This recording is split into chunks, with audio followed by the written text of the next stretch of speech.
Hey everyone, it's Joe Lyons here, and today I am talking to Isaias Baez, or better known as RaptorX.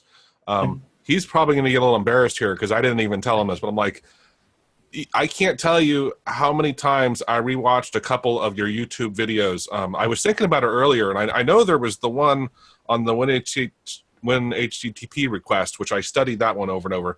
But the one that I finally realized, like that one was great. But the one that was using SendMessages and the what's it called, the WinSpy to detect. And I think you did it with Winamp maybe or something. You were demonstrating on the messages, and I can't tell you, like, thank God it wasn't a tape because I would have broke it, because I had to back up over and over and this is why I tell people, this is why I love like videos, because like you can go, what in the world did he just do? Like, because like, oh my God. Repeat it again. You study at your own pace, right? Yeah. So thank you so much. We were chatting before we started this of like, he was mentioning that he's at some point going to get back into making those videos, and I can't tell you like how much I'm looking forward to them, because you're light years ahead of where I am at programming wise, and it's so awesome to watch, to have someone step you through things, and you're explaining them. This is what I loved, was you were explaining the ins and outs of things, and the other thing I loved was things would go wrong, right? Things wouldn't quite work exactly, and that's a real part of programming, right? I hate when you see people who just have like all their script done, and they're like, look, see, here it is, hit the button and it works perfectly. You're like, that like never happened. Yeah. So that's how it is. Actually, I like to show that part sometimes, not all the time, because actually it can get tiring, but I like to show that because some people would get discouraged if they don't know that, right? But you have to know that programming is most of the time fixing mistakes. That's most, programming is better known as fixing your own mistake, because you wrote it. You wrote that. Yeah. The computer just did what you just said, right? Yeah, and it's funny because we'll say stupid computer or stupid this, but it's really yourself. Yeah, right. That's what it is. That's how I see it. So hey, why don't you go ahead and give us a little bit of a background on your education and focus, where you're from, because it was interesting, a little bit of the story of where you moved around from, and then also if I actually didn't ask you this, if you have a background in programming, and if so, what languages? Okay, so basically, I'm from Dominican Republic. Before I really start, I have to thank you for having me here. Actually, I am pretty excited. I am honored. I am just a guy from Dominican Republic, this little hot country here. We do not have very good universities and stuff, but I always had this interest for computers and programming. So I got a lot of what I know in programming is self-taught. So basically, what I am actually a computer bachelor. That's what you call it in there, right? It is like when you do the high school. My high school was specifically designed for computer science, right? And then I entered in university for being a computer engineer, well, software engineer would be the term. But I didn't finish it because I got my first kid when I was 25 years old. So I was in the middle of school. I hated the school in Dominican Republic because I didn't feel like the teachers were doing their job. They just go there, they get paid, they go, they leave right away. They don't teach you mostly nothing, right? So I was not happy with that. My child was born, and his mother is actually German. So we decided to move to Germany. She was gonna give birth in Germany. We decided to move there, and that's where I spent most of my adulthood. Like when you have this transition from boy to man, right? Having a kid makes this realization, right? Real fast. That's where I started to understand that I liked certain things, and I do like explaining stuff. I like that. So in Dominican Republic, I just by chance, just by mistake, I wanted to do some hotkeys on my computer, and I just by chance ran into AutoHotkey. I read a little bit. I liked it, you know. I started just reading a lot. I started going to the forums. I started talking to people. I went to the IRC channel and stuff, and got very used to it, to the point that I started doing my own little projects, right? When I reached Germany, Germany is a very different country than Dominican Republic. It was a harsh reality for me as a Latin American. And it was very hard to get a job. So in the time that I did not have a job, I spent most of my time coding, right? That's where I just had these little ideas. I was helping people. I had little ideas. Then those little ideas, I created big things, right? And then I started developing this liking of, okay, well, I know how to do it. He doesn't know how to do it. Well, let me explain him. And that's where the idea of trying to do these videos came from. I started helping people by just explaining to them what it was.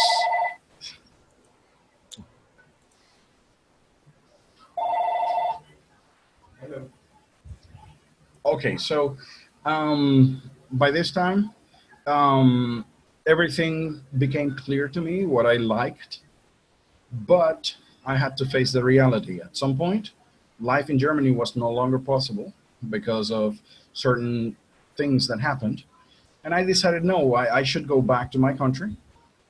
When I came here, then I came as an adult and with responsibilities and stuff. I have a kid.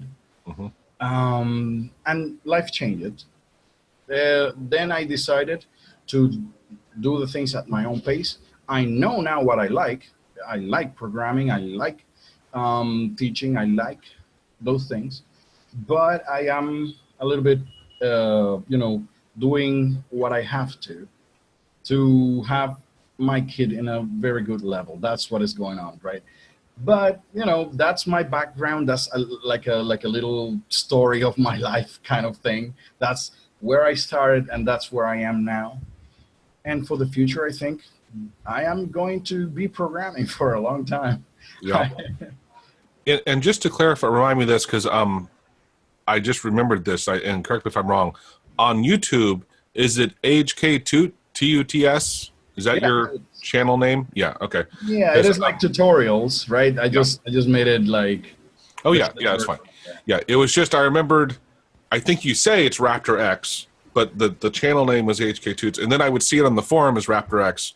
But just so anyway, if people hadn't seen your videos, I wanted them to be able to find them, right? Okay, so perfect. Yeah, it's AHK Tuts in YouTube. It's gonna stay like that. When I decide to continue with that path, I'm gonna use the same name. Cool. Well, actually, so I'm curious. How did you? Do you remember how you found AutoHotkey? Well, yes. The thing is that at that time, Google was not that big of a deal yet. So we were using something like Alta Vista. And do you remember when that was, around time-wise? Yes, it was 1999, I think. Okay. 1999, awesome. 2000. That's what the beginning of everything. Yeah. That's when I started searching. That's not what I found it. I'm sorry. Yeah, that's right. I started searching at that time, and I found something like AutoIt. That's what it was. Yeah. It was the first thing that I found. I played with it, and then I found that it looked too much like BASIC. That's what happened. It was this kind of language that was a little bit, a lot of commands, and sometimes I would need something else and I couldn't have it. So I saw that the AutoIt community split into something different. I went there, I saw it, and I got hooked. That's where I just said, you know what, this is how it should be. It should be easy, because actually what I needed was something to do with hotkeys. That's what I was looking for. When I arrived to AutoIt, it is because that was the most mainstream idea at that time, right? But I needed something very specific. Yeah, and if I'm correct, I think, Chris, that was one of the big reasons why he created AutoHotkey, was I think it was hotkeys he wanted to do, and the rest of AutoHot didn't want to do it. AutoHot didn't handle that. It was very difficult to do it. It was very cumbersome. It was not that you couldn't do it, because you could do whatever you want in any language, but as any language, there are limitations. And AutoHot had this little quirk that for use setting up a small hotkey, it was a little bit complicated. And then came Chris and said, you know what, you just put the letter N, you just put 2 colons, and then you tell what to do. That was it. And I saw that, and I was like, dude, this guy, he nailed it. That's what it is. That's what I needed. And I got hooked by that. It was around 2000, 2001. I don't know exactly the date. I don't remember, but it was very early in the 2000s. If you actually, I'm curious, do you even now, are you an apostle? I'm trying to think, what's the right word, a prophet? Do you try to get other people to adopt AutoHotkey still, like people that you know or people interested? Do you? Yes. And if so, what do you start them on? What do you say, like, here's where you should start? Oh, well, the thing is that some people, when I try to get somebody into AutoHotkey, it is usually because they are dealing, for example, in university, when I was at school, right? I had these people tell me how difficult it was for them, the software class, because that's what I was studying. And in here is very difficult because you don't have good teachers, you don't have good books, you don't have nothing. And then the teacher comes here and gives you an exam and you have to pass, right? So the people found programming extremely hard. And I was saying it shouldn't be. You know what? Actually, and I told them this. I told them, you speak 2 languages. You speak Spanish and you speak English. It is the same. You're just going to learn a computer language. It's a language. And then I grabbed AutoHotkey and I said, look at this. You're going to tell the computer what to do. And I just created a hotkey. I just put letter, I don't know, M, for example, put double column, and then I say message box. And in the message box, I say something, I don't know. And I say, like, you know what? You just told the computer with this line of code, you just told it that when you press the letter M, a message box is going to show up with this message. And they just, that blew their minds. It was like, holy crap, yeah, that's true. And I said, you know what? Coding is just that. You just think what you want to say in another language. In this case, it's the computer. You just want the computer to understand you. And the easiest the language is for you to do that, the better it is for the job that you want to do. So if you want to get some hotkeys, for example, that's what AutoHotkey is good at, hotkeys. You shouldn't try C++ to make a hotkey. You know what? Because then you have to import all these libraries. Then you have to create like this procedure call. Then you have to start your program. You know, it is like the whole thing just to do a hotkey, right? So when I try to convey an idea of how easy it is to program, what is the concept of telling the computer what to do, AutoHotkey is awesome for that because it is very simple. It is a language that it is straight to the point. Message box, that's it. That's what you want to do. That's it. So I love, by the way, how you explain it. You got me really thinking about it, of explain it literally as another language. And like you said, I'm talking to the computer. I'm translating into how the computer thinks. Right. And it's a really interesting way to think about it. But that helps explain how they can do it and how you teach them. But my next question is close to that, but it's, why in general do you think more people don't even bother to try to learn? Like, you went out and were like, man, this sucks. I want to figure out a way to do this. Right? Like, whatever it was, whatever your problem was, I could tell you're like, I want to solve this. Yet 99% of people, they just often just keep doing the same thing, no matter how mundane it is. Right? Well, you know what?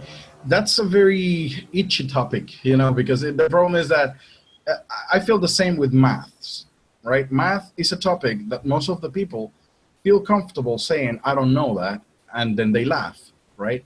They just say, well, I don't know math. No, me neither. It is just like a laughing matter, right? Yeah. Even though math is very important in their lives, because 90% of their lives run on maths. Yeah. It is very important. Yeah. Your job, the money that you're earning, the money that, you know, it is very important for you. Now, people don't realize, and it's the same topic with computers, that computers are just like math.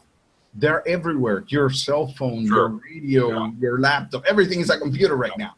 Right. And now the fridge, the stove, and the washing machine are computers right now, you know? So you should know computer language, you know that? But people see it as this kind of like, it has this halo effect, like, oh God, this is holy. This is holy. Yeah. Only certain people should know that because it's very complicated. And in reality, it was complicated. If you want to start learning C, for example, C or Java, for crying out loud, those are languages that you have to just sit and learn. You know, you just sit, shut up, and learn. Yeah. Right now, the things are evolved.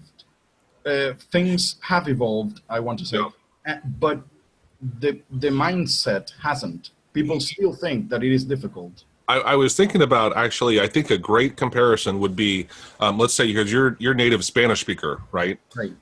You could learn Italian, you know, like so easily, right? You could pick it up very easily, but you know, so that would be AutoHotkey. But if you were to, you know, if you were learning Java, it's like learning like simplified Chinese, right? You know what I mean? It's like, holy cow! Like, why would I? If I'm going to learn another language, why would I start with like something so hard? Why don't I start with something that's so much easier, right? So much. Yeah. Well, I'm going to tell you, I think. Yeah. Those are topics that are very difficult. Actually, there's debate on that. If nobody agrees, because this has to do with preference. And when people, you have to understand, everybody has a different preference.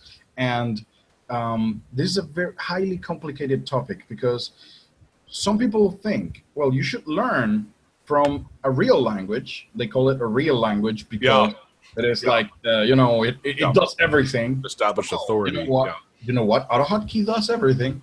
You know what? That's how it goes. It does everything. The only thing is that there's a difference, and it is that AutoHotkey has more limitations than a real language. That's the main difference.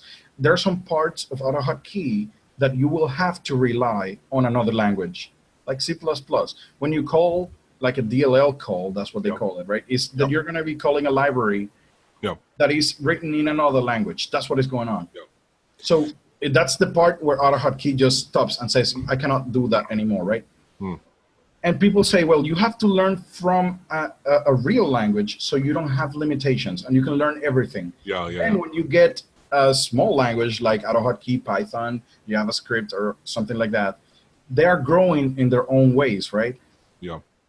But when you learn them, you don't have the limitations, and then you will be able to say, well, you know what, AutoHotkey, this is their limit, but I can pass it because I know C++. That's what's going on, right? But in the end, I think it is better, from my perspective, start with something easy. Well, even then, I'd say 90% of people who pick up AutoHotkey, they never go on to do advanced stuff anyway, right? So it would be a waste. That's the thing, because what happens is that AutoHotkey is not built to, you know, to do a computer game. You can, you can build a computer game, but it's not built for that. But who wants to do it? Is a very small percentage of people who wants to do that. Now, AutoHotkey is built for a group of people that I'm going to talk about later. AutoHotkey, I would say that's the savior for those group of people, and I think that's the majority of people. It's not a small group. It's a very big group. I'm going to tell you later on. Yeah, the other one I would say is I was reading this book, or actually, anyway, it's this program I'm following, but they say version 1 is infinitely better than version 0, right? And it's like if you go to do something and you never actually get it done, you know, having done it half-ass actually is better. At least you got something, right? And it's like, that's what I say. Like, I'm going to automate something. I don't have to automate the entire thing and have it perfect. To do the whole thing, right? Like, just do something. And you know what? Often, that's like 80% of the manual work, you know, and I'm like, hey, I did it in a few minutes. Oh, man, it's a no-brainer. Now, I'm curious, because actually I didn't quite get the flavor of this. When you were working at companies, did you have, did you automate at work? Did you use AutoHotkey at work? Did your managers like actually look for that and hire you because of that, or did they? No. So here's the deal: Dominican Republic, it is a little, it's a country that it is still developing. Actually, basic stuff. The way to look at it is that we just have 500 years of history, and those 500 years is mainly on the hands of other governments. That's what happens. Yeah. So we haven't grown a culture. We haven't grown anything. So right now we are still developing. It's 2018, and you find people who do not know how to read still. So when you go to a workplace, it is with the old mindset. They want papers. Mm-hmm. And I say, you know what? This is 2018, dude. Yeah. Who needs papers? Yeah. But as soon as I started automating things, they noticed the change. Like, oh, he's better at the things, right? Yeah. But I couldn't tell them what I was doing. Yeah. Because then that would mean that they would fire me. Oh, because you're tampering with the computer software. And then, no, I'm not tampering with anything. Yeah. So they noticed always that I was quicker, but they never knew why. That's what's going on, right? That's funny. Yeah, I mean, I actually literally had bosses tell me not to automate things. And I think, part of it was, I think they were threatened. There was a bit about wondering if, like, you might break something, right? And I'm like, I'm doing what a person does. Yeah, I'm using a computer to do it faster, right? But like, I'm not altering this. I'm gonna clarify something. Yeah. Now that I started programming, like I do programs, I realize AutoHotkey in a company, if it is not, sanctioned by your company, it is a security risk. Sure. Because you just downloaded a program that is allowed to do anything. If I know how to program and I find a computer with AutoHotkey installed, I can do whatever program I want and I can run it in that computer. So from that perspective, the software engineers at the company would say, well, no, I don't want to deal with that because I don't know that language. I don't want you to be tampering with it. I understand that, but me too. Could be actually really smart in presenting AutoHotkey as a tool for improvement. And if you present it the right way, you will get a lot done, because AutoHotkey, that's what it does. It allows you to do more stuff in a shorter amount of time. That's what it does. Yeah, it's just, I'm curious if you get frustrated. Maybe you don't have other people that do the same job as you, but you could give other people that have your job like stuff you do, and everyone will be more productive. But yet you're stuck where like you can't do that, because then you probably, like you said, you might get fired or whatever, right? It'd be ugly. I don't know. It is a mindset that people should be cautious, right? And if it is a company, they should be cautious, because one day that the system is down means a lot of loss for the company. Right. So when they do those stuff, when they tell you not to use that, they're not thinking about the improvements. They are thinking about the possible loss that they might have if something goes wrong with a program that we didn't know that it was there, or something like that. I understand them, but it is not the correct mindset. That is not the correct mindset. And I'm curious also, so let's pretend you're over in Germany instead of there. And it just, or I got to think it's a little bit more open. Even then, you still at your company, like I did, right? You run into people who say you shouldn't be using this, but sometimes it's allowed. What I run into is just often people don't realize what could be automated. That like I'll try to show people, and they say, no, I don't. That you can't actually. I work in this program. You can't automate it. I'm like, yes, you can. Whatever it is, you can't. You can trust me. It'll be different levels of it, right? But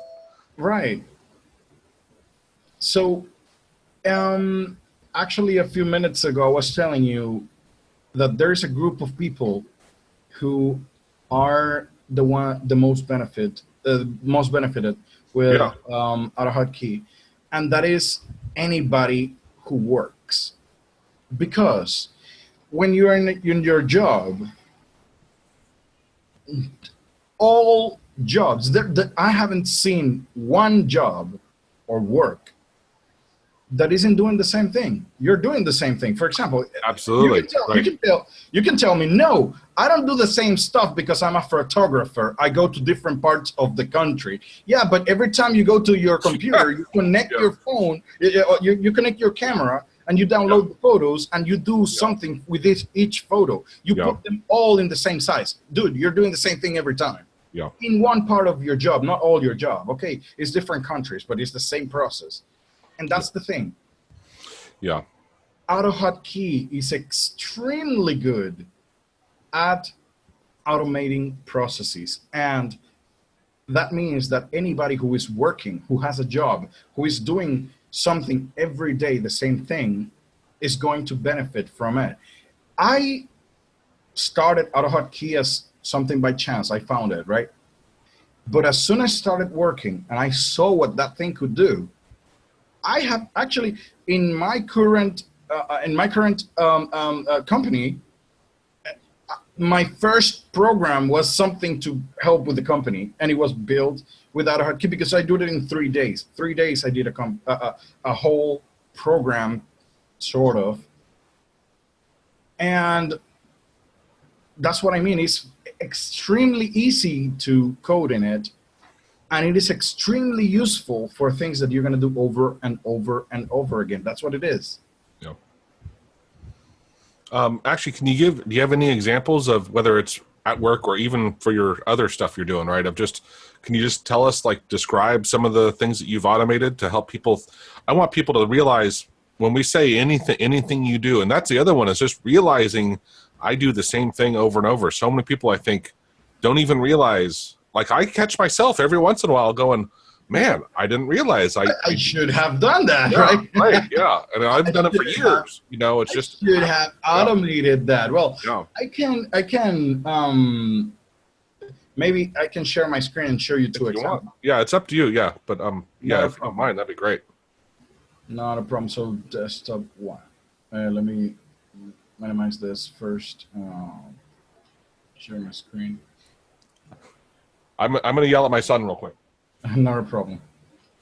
John, bedtime, bud.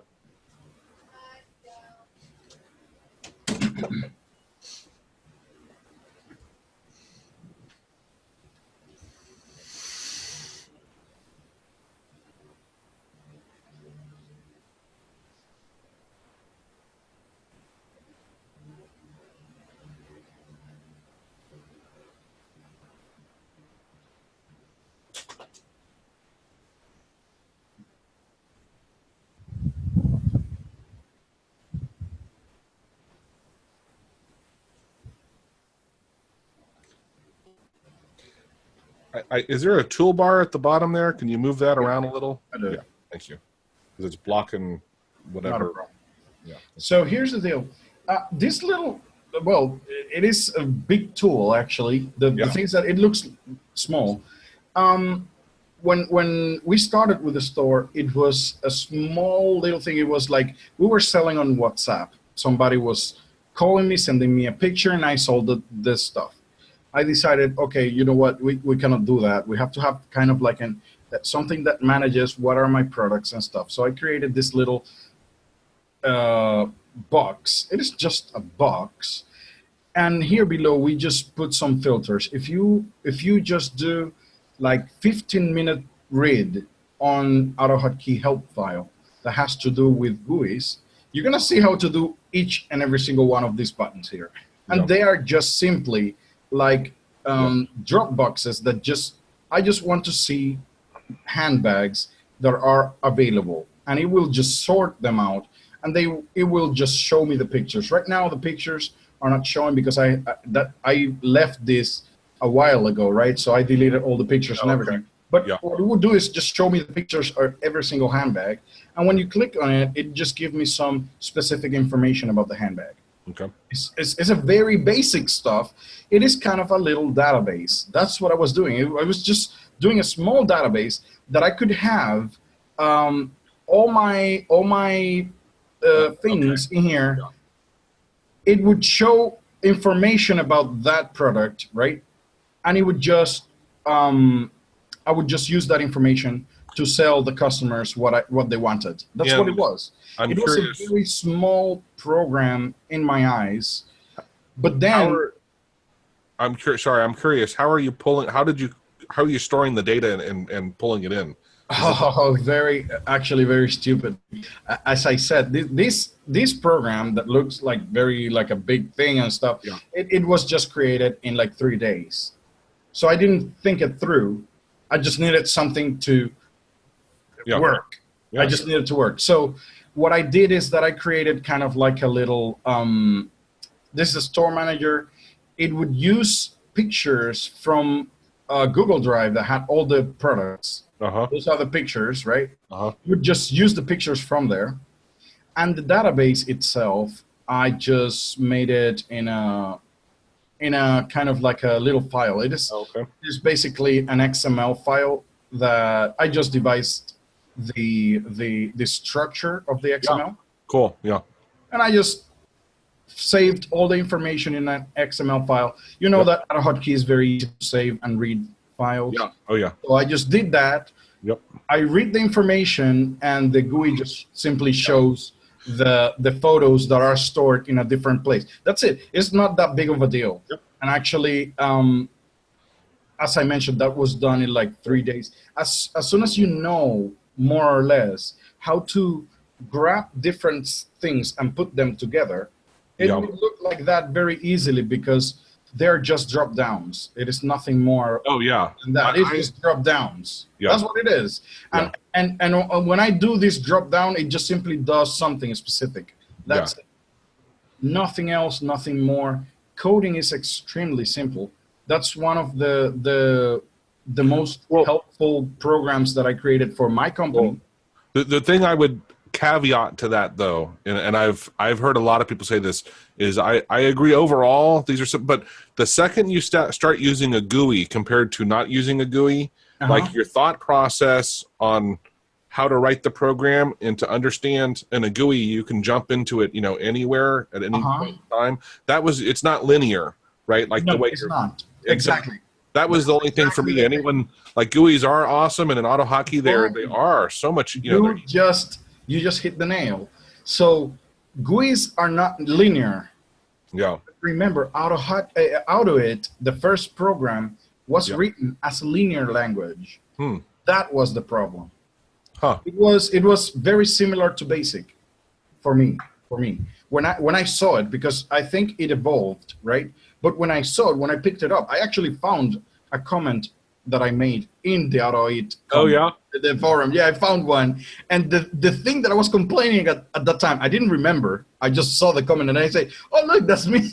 And I was complaining, look, this thing looks like BASIC. I don't know if you remember that language. Language called BASIC. Yeah. BASIC, right? It was just a line of codes in a specific order, and it was very hard to jump from one part of the other because it was mainly with what we call labels, right? And it was kind of difficult for me when I found out of it. It doesn't mean that it was like that, right? It was just that for me it felt that way too linear. Yeah. When I started seeing AutoHotkey and when I started thinking about GUIs, things changed, and I saw, well, look, there are different directions that I can do, and it was easy with AutoHotkey for me. With AutoIt, when I tried to do the same, it was a little bit complex for me, and I decided, no, you know what, I stick with AutoHotkey because it's easier. It is actually easier. When you think about GUIs in AutoHotkey, they are extremely simple. They are. But you have a point. It's not the same kind of thinking as when you're just doing a straight program like that just does this, does that, and finish. That's not the same. With this, it doesn't finish. The program is not finished until you close the X button. That's a great way. That's what it is. It is always running. It's doing the same over and over until you decide to do something else, like closing it. Right. Now, the second thing that I wanted to show you that I was actually that I consider that it helps me a lot with my work. It is the AutoHotkey toolkit. Yeah, you wrote that like years ago, right? Yeah, that's the first program I did. That's the first one I built. And what happens with this is that it just is not for it was not for when I built it, I didn't know what I was going to do with it. I just wanted to build it, right? No. The only thing is that hotkeys and hot strings, I just did something graphic. I just built a GUI to create a hot string, right? So in here, I just create what I want to expand and what to expand it to, like BTW to by the way, for example, right? Yeah. And I started, now that I have my own company and stuff, most of the things that I write are things like, for example, addresses of very common places that I have to go over and over again. Yeah. So I started doing this kind of things, right? It is going to send this particular address to a customer. And I do that over and over again for a lot of addresses. You see that? Yeah. So basically, this little piece of code that I wrote like 10 years ago, it has stayed relevant for me. Not everybody would use it, right? But I still have hotkeys that I just, this is actually the reason why I found AutoHotkey. I just wanted to create a hotkey to open a program. That's what I wanted. I just wanted, if I press Windows A, it would open X program. Right. That was it. And when I was looking for that, I found AutoHotkey, which, the way it is very simple to do a hotkey with AutoHotkey. And that, when I found that, I never looked back. This program was just a GUI representation of what AutoHotkey does. And that's it. After that, I just added this other part, and it has stayed like this for years. I stopped coding it just because of lack of time, but if I could continue doing, improving it a little bit, bit by bit. But yeah, those are the two most important things that I created for that I use in my company daily, that I have never stopped using those two. Yeah.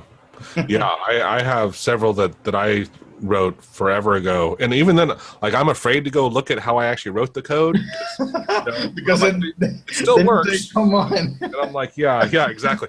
Actually, you said something earlier too when you found your auto it thing. Like, what's funny is I'll be doing something, and I'm like, how do you do this? So I'll search the forum, and I'll be reading something, and I go, oh, and I'm like, oh, I wrote that. I didn't even realize, like, oh, I'm thank God I posted this, because now I solved my own problem, because I forgot I actually did it. That is very important. That is very important. People laugh. I go to my own website, not that I love it, but like I'll remember. That's why it's one of the reasons why I document some stuff in my videos, is like I can go back and look at what I did. People tend to think that their memory is good, and you know what? Oh, people's memory is very bad. So bad. You do something last week, you don't remember today that you did it. And if somebody tells you, no, you did that, and you're gonna say you didn't. And it is very important, and thank you that you mentioned that. It is very important to document everything you do. That it's not the same. If it is something that it is not your usual stuff, it is good to document it, so later on you say, yeah, well, you know what? Yeah, that helps me out now to understand. The other thing I would say, and this is where I am very fortunate in it, is I have a very clear structure in how I think, and I'm very good about filing things away in a certain, where I would put them, and I have a very structured file format and files, and that way I know if I did something, I can pretty much be sure where to go look, first. And thank God, I'm like, I don't save it. Like, I might save it to my desktop for that minute, but like I still go move it because and my friends use like, is it everything, I think, and they search, and I'm like, I don't know the name of the file, right? I'm like, they're like, well, just search. I'm like, I don't know the name of the file. I don't know what I called it, but I know where I would have put it. Oh my God, yeah. Oh, my girlfriend is like that. She actually opens a file. To save it, she just hits the keys on the keyboard at random. She just hits the key. Like, dang, hit enter, and that's it. You know, that's the name. And the name is FGS F1. And I'm like, you know what? What are you going to do when you're looking for the file? You know what? You have no way to find it. Right? So I cannot do that. Yeah. Yeah. Right. It is very, very funny how some people do this stuff. But even that can be automated, because you can have a program that whenever you're writing a name, it just writes a name for you. Well, it was one of the things I would do. It was really convenient because I would be using web scraping, and I would be doing something. I could grab, the title from where I'm at and use that as the file. I didn't have to do it, right? It automatically did it for me. And it was, it was like, why am I that? I had to upload email list to our vendor tool. And so I'd go to a website and get the name of the list and get this and this. And then I had to go into, at the time I had to log in with the browser and put in the name and then I actually had to like, it was a whole process just for it was crazy. Yeah. And so I automated the entire thing, and it was like, I got it down from, it took me 7 minutes manually to do it. But when I wrote it, with web scraping, when I wrote it, it got it down to like, I think it was less than 2 minutes. No, it was less than that. But then at the time, I didn't realize that they had APIs, and I didn't know what API was. And then I started studying that. And then you started, oh my God. Oh, it was down to where I hit the button and, look at one file. And then it took about 30 seconds, but my work was done. It all did it. Right. After, Yeah, that's how it is. I tell people, like, I love web scraping. To me is like one of the best things that you can have in your toolkit of the things you know how to do, because so many programs now you interface with a browser, right? So it allows you to automate it.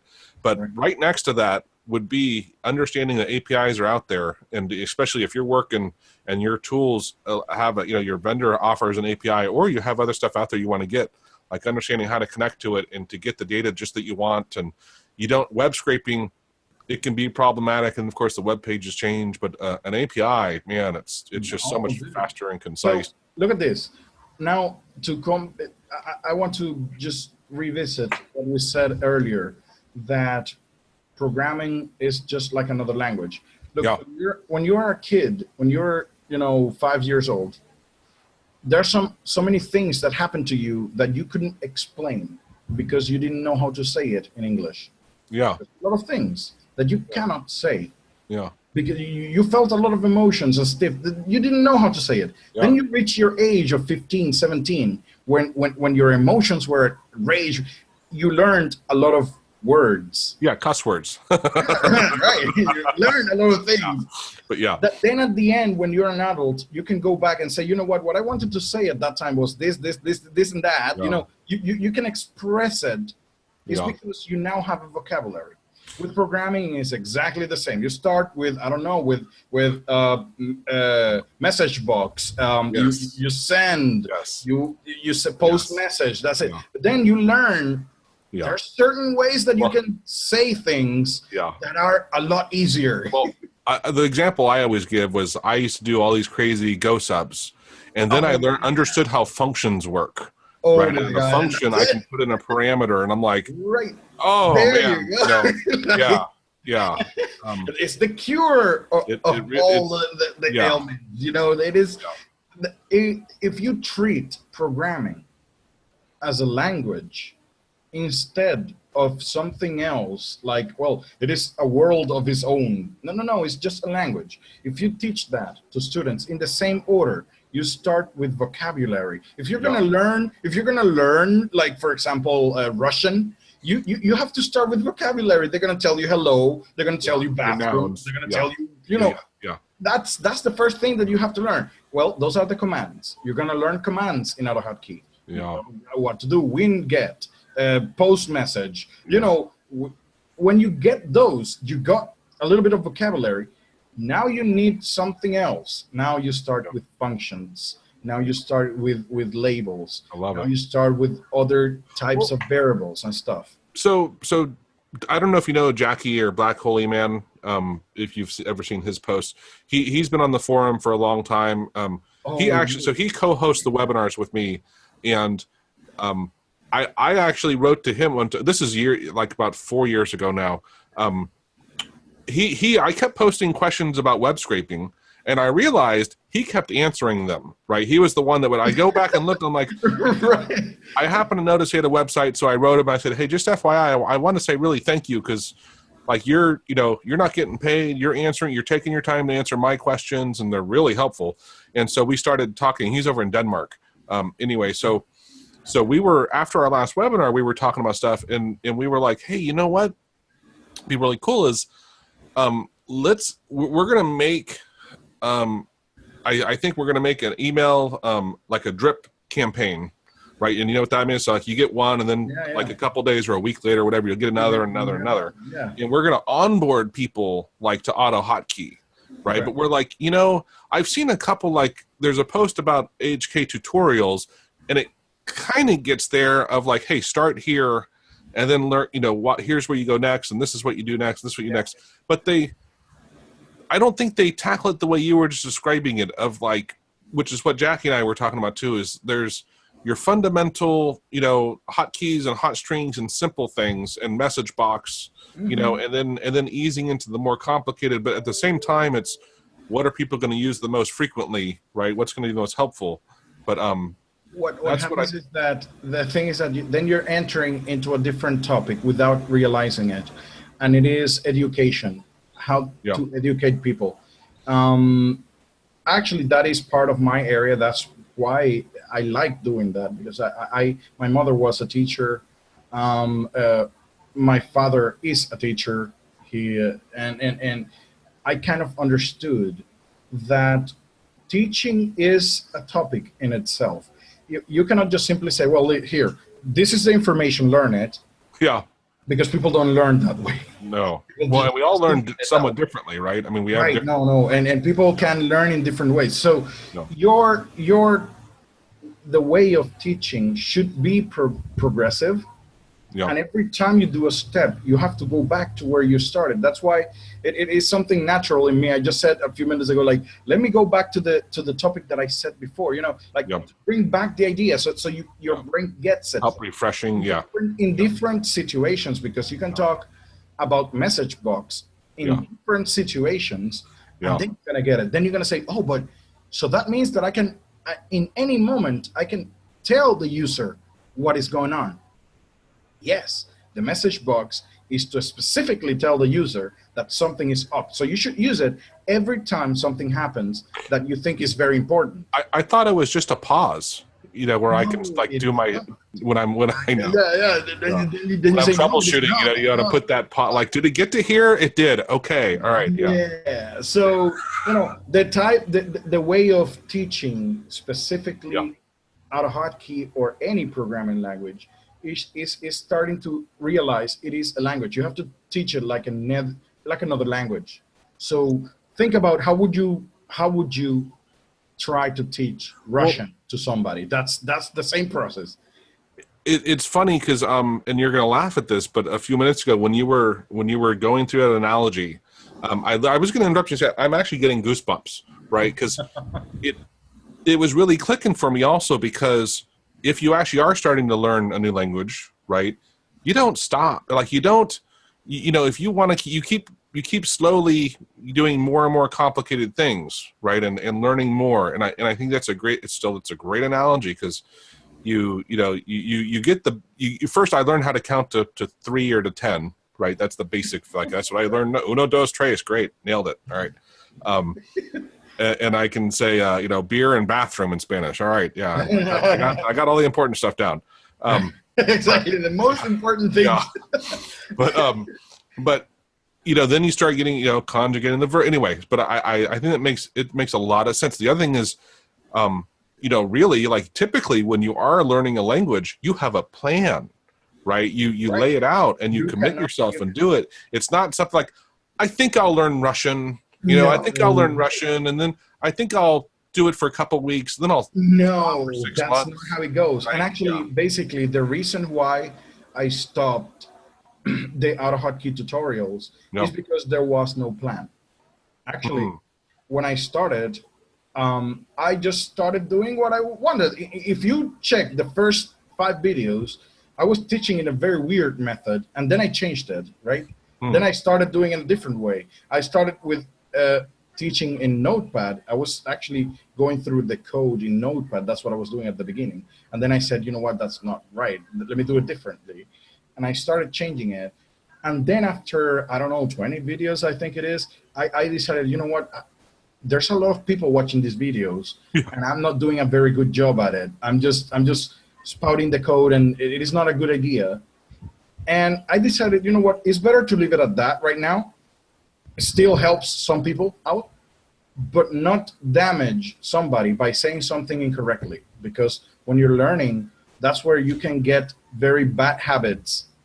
And you know what, in programming, if you get a bad habit of not thinking first, you're gonna get yourself into a lot of trouble, because you're gonna write something without thinking. And then 10 years later, when you want to change it, then you're gonna do exactly what you said. Like, I don't want to look at that code because I know that something is wrong, you know. I don't want to even touch it, right? But that's not right. That's not how it's supposed to be. Before you write your code, you have to think about what you're doing. And that's why I stopped. I actually said, you know what, I want to teach, when I'm gonna sit and teach really how to do AutoHotkey, I want to teach that specifically over and over again, that they get it. Every time I start a video, I want to start with an idea, how I plan to do it, and then the code.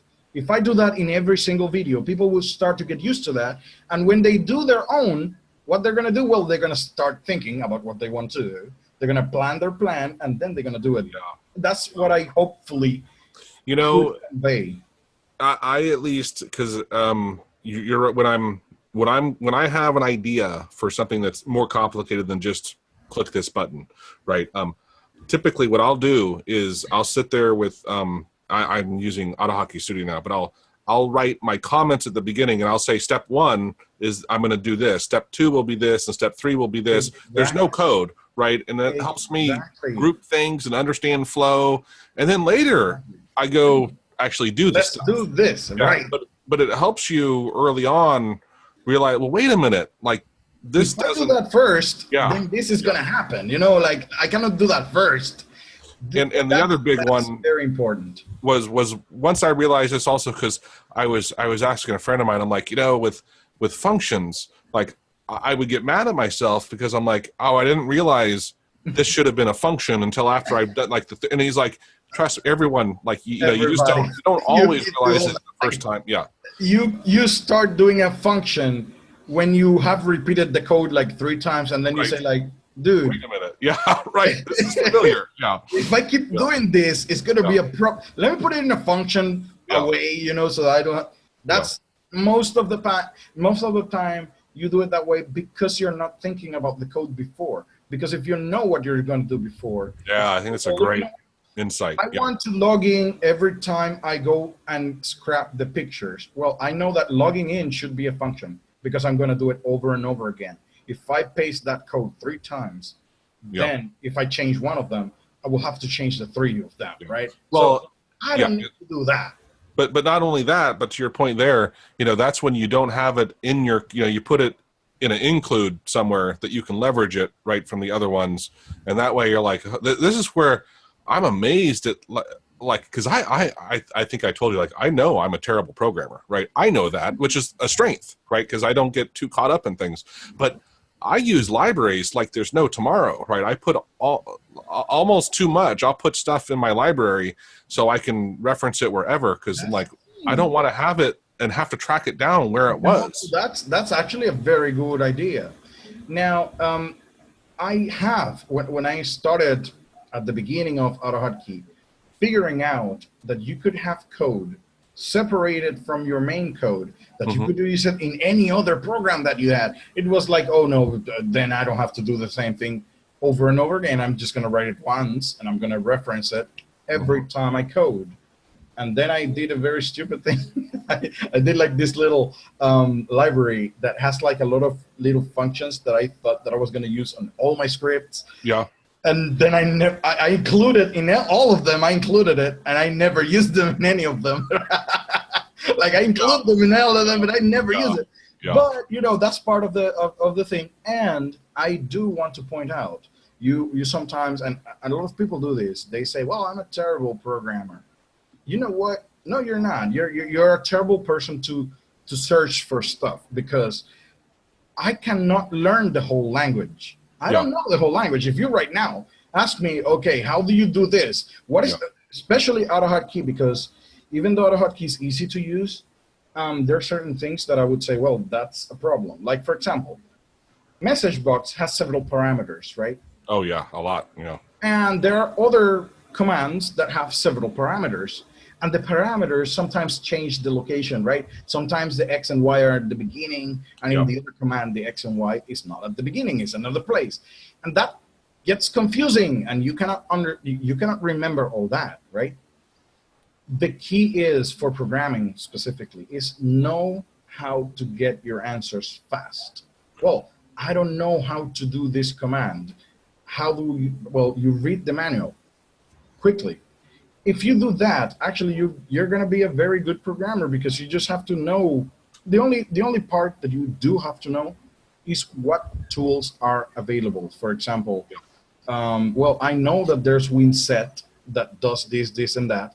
I know that there is process, that's another command, that does this, and that. And I know that is hotkey. So I know the commands. I know they're there. Yeah. But the specifics of each command, I just go and read them, because I cannot remember all that, right? Yeah. But if you know that there are certain tools, then you just have to know how to use them. Yeah. Well, what I do is, I mean, that's where I leverage hot strings, or you know, whatever, and I'll like my little. Actually, let me share my screen. Yeah, right. Have you used Studio, by the way, AutoHotkey Studio? I have never used it. It is not that it's bad. It is extremely good, actually. The only problem is that I am very, very, how do you call that when you have a habit? I have a very bad habit with Notepad++. Oh, yeah. Oh, there's nothing wrong with that. But actually, at AHK Studio is one of the, this is one of the best programs that I've seen. The main reason, what I love about it is, as you just alluded to with Message Box, is yeah. And then when actually let me put an X, whatever. And if I hit comma, notice it updates to where I am. Right. And that's what, to me, I'm like, oh, it's so nice, awesome. Right? I can see this. That is perfect. But what I was going to say was, I use, and I also use quick access pop-up. That's one here, where this is my AutoHotkey like code. And so like here, like if I'm like, oh, I want to put that into a for loop, I can come here, and this will dump in. Here's my template, right? Where I can say, okay, awesome. Here's my data, and then here's how I typically loop over it with things. Right. I'm like, I don't have to go read it. I solve it once. Yeah. Dude, some people tell me, you know what? The problem is that you don't know what you just did. You just forgot it because you repeat it over and over again. Dude, I just say, you know what? I'm going to tell you. You will not see that every time you're going to do a bike, like you reinvent the wheel every single time you do a bike. That's not how it works. Right. Somebody invented the wheel some time ago, and you just reuse the same wheel. Yeah. Right now, what you're doing is you just figured out that that's the best loop for you. Right. What do you do then? Then you just use it over and over again, because that's the one that is best for you. That's awesome. I actually like it. I was amazed when I worked at my corporate job, my colleagues and even the people in the IT department who knew SQL backwards and forward, and I didn't know a lick of SQL before I started, but then we'd be sitting in meetings and they would always connect to the same and join the same tables, and then have to remember all the stuff. And I'd be like, oh, okay, here's my say joins, and I want to join these tables, and here it is, right? I would write it once, and I'm like, oh, I can pull it up in a second. And I'd show them this. They're like, wow, that's amazing. And then they would never actually, even ask me how I did it. No, I'm yeah, like, that's okay, yeah. I think going back to one of the topics that you were talking before, like why don't more people like learn the language and yeah, stuff, is also the lack of curiosity. Like people don't, they lack this curiosity to learn new stuff. Some people just want things to work, right? And they get used to what works. If that works for them, then they don't want to learn something new. I cannot be seated in a place where I see something new that is yeah, better yeah, and that I don't learn it. If I don't learn it, I go crazy. I like, no, I have to yeah. learn that. You know, it's funny. I need to really hone in on that and think about that more about why we are like that, right? Because I'm the same way. I get so excited when I see something, and I'm like, what did you just do? I'm like, what magic little voodoo, like, did you just do? What's that? You know, Because like, why I did need to start doing it now, right? I'm like, you? whenever I see stuff like that, I'm like, you know, but there's so many people who I think it's like they don't understand it, or maybe there's the whole thing like it wasn't invented here. Like, you know, there's people who if we didn't actually create it, it can't be good. But I don't think Well, that's it either. It's the curiosity. no. Well, beside all that is also the Change. tolerance of frustration. Frustration tolerance is very low. So if you start learning something new, there's always frustration that comes with it. That Sure. I don't know that much, and everybody knows more than me, or I am not learning it as quickly as I want, or look, it is not working as I want, and then they just drop it at the face Would of simple problems. would They just would think, well, I don't have time for that. You know what? I just keep doing what I know. I'm And wondering? everybody does that. I do that as Yeah, well in other topics by this up. yeah. You know, so I'm curious if you think also is an aspect. I think it coincides with that is because you alluded to it a second ago, and you said people. I don't know if you said they get embarrassed, but they don't want to start.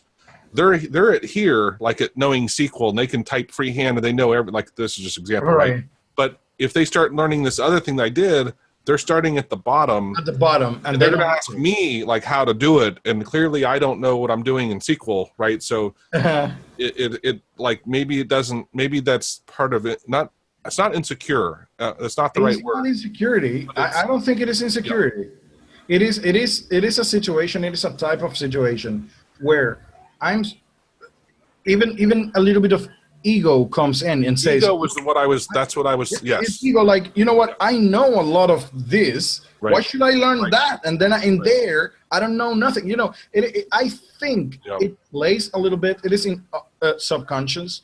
Everybody falls for that, even me, everybody falls for that sure. Yeah, we in all have different it. topics. Yeah, But as quickly as you find out where it is, right, and you stop it from making you stop, because the problem is not that you feel that way, you are going to feel that way. The problem is when you stop learning, that's where it's not good. yeah, Well, you're gonna feel that way, just keep going. It's gonna come a time. right. It doesn't matter what you do. If you do it for 5 years, you're gonna get good at it. If you do it 5 years straight, you're gonna get good at that. It's that simple. Yeah. But if you just stop today, then I can tell you for sure that tomorrow you're not going to be good at it because you just stopped. That's how it goes. Well, I was also thinking, and it's kind of, I think it's more known as like an American thing of, you know, Americans will borrow and steal anybody's good idea, right? I think it's one thing Americans are not proud at all. We're like, we love stealing other people's good ideas, right, and using them. And there's, I don't, and it's not any sort of you know, race or ethnicity. I just think it's a mindset, I guess is a better way to describe it, of Yeah. I am happy to rip off, however you want to look at it, like but to use, I want to use The best. the best. Yeah. Dude. And it's the second I admit that, like, I'm not using the best and something else is better out there and I switch to it, I'm better off. Right. And I know that. So it's interesting is maybe that's fighting that ego a bit and just saying, or maybe it's actually, that's what you're helping the egos. Cause I realize it's the short run is like, I'll feel worse because I don't know it. But you know, in a week or two, right, I'll actually be ahead. You're gonna get it. Yeah. But basically, with that mindset, I would just ask the question, if anybody says that, or if at any point I feel that way, I would just ask them, okay, just imagine that at this moment, right now, at this point, somebody stops you in the street and says, you know what, you have to stop writing on a computer or writing on a piece of paper, because what you should be doing is grabbing a hammer and a chisel and chiseling your words into stone. Yeah. Okay, so why? No, because pens and computers are not your idea. You know what? I'm going to say, you know what? No, I'm going to continue using my computer, and I'm going to continue using my pen and paper. Right. Yeah. That's better. It's just because of that. The problem is, I love it. Ideas are for the betterment of people. Everybody should use them. It's not that, oh, don't steal my idea. No. Give your idea to everybody so everybody can grow. Yeah. Now, the only part where that comes as a problem is where interests get hurt. Like, for example, I was going to earn money with that idea, and you just took it, and you are earning money, and I'm not. That's a different topic, you know, but I'm talking about, like, the fair use of ideas. Everybody use a pen and paper. There we go. Yeah. So basically, with ideas, I think that should be the main way to think about it. It is like you just did something for the betterment of everybody. It shouldn't be like I ripped it off. Dude, it is easier to use a pen and a paper than to be chiseling down stuff. So you know what? Everybody should do it. Actually, the faster the better. Like, I'm right now in 2018. I'm thinking, why are we still using pen and paper when everybody should go to school with a tablet? You know, like. Yeah. And the screen in the you know, the chalkboard should be changed to like a screen with touch screen. You know, we are in 2018. Why don't we do that? Well, because people want to use the old idea. Yeah, they have a reason, but yeah, right. Yeah. No. Yeah. And sometimes I actually, like, I have you know, a whiteboard I can wipe off. It's easy for me, and I can do it faster than I can on a computer because it's just really simple, right? One would think that it is easier, but you know what? Oh, there's stuff out there that you can do it equally well on a computer. No, what I mean is, like, if it was not because of the money, because right now to get like this size of a tablet is complicated with the money. But after you get one of those, and you just start writing, then you figure out that you can change the colors and you can copy paste, because in this board you cannot copy paste. Absolutely. Well, and it would be some practice. You figure out that you can search. That you say, like, you know what, I'm going to search for something. You know, automatically you're going to stop. You're going to stop thinking about the chalkboard. You know, but it is like a change of mindset. Yeah. More than a change of technology. It's just the mind. Yeah, and having the right tools, you know, in that other thing, right? Because I agree. Like, when I'm coming up with ideas, I'll use something or a piece of paper, and I'll scratch ideas and draw lines. But again, that could be easily done on a computer. It's just some people get caught up of, well, now I need to align the boxes, and you're like, you're just wasting time, right? That's not what's important at that stage. Then you're not using the right tool. And actually, that's a very interesting concept that I want to bring back to the main interview about AutoHotkey, which is you have to know what AutoHotkey is good at and what is not good for. If you don't know, then what is going to happen is that you're going to start with AutoHotkey, and then you're going to say, well, that's too difficult, and you're not going to use it, and stop it because that doesn't work. Well, dude, there's another language out there that is going to do exactly that, but easier. And I think AutoHotkey is built for automation. It is built for making things faster when you're working, right? It is easy, extremely easy to do a GUI, a graphical interface in AutoHotkey. It is extremely easy, and it is extremely easy to manage. You have to try that on C++, and you will see what I'm saying. When you try that. So, I didn't tell you. So I was learning Python for about 1.5 years, right? Okay. And I had tried GUIs in AutoHotkey, and so just let me. I tried them, and I'm like, this is so confusing. Oh, these suck. Okay, AutoHotkey's awesome, but their GUIs, okay, they're just not well done. And then I went to the Python meetups, and I was talking to people, and I'm like, hey, do you do stuff in GUIs? Because I want them. And they're like, oh, I don't do GUIs. And like every person, there's like 60 people, right? And every person I went up and talked to about do you do GUIs, they're like, oh no, they're really hard, blah blah blah. And I realized, because I actually started playing with them, and I realized it's GUIs that they're just different. It's not the AutoHotkey GUI that was bad. The AutoHotkey itself. Yeah. And so the thing is, I found a way. There was, I don't know if it is, have you heard about the page Rosetta Stone? Yep. It is, there is kind of like a Rosetta Stone for computer languages. Oh yeah, I've seen it. And they show the same process. Yes. Yeah. In different languages, and you can try to measure, right? Right. When you see making a GUI, yeah, in any other language, it is like you have to understand the whole concept of computing just for that one GUI that will just say hello world. Yeah.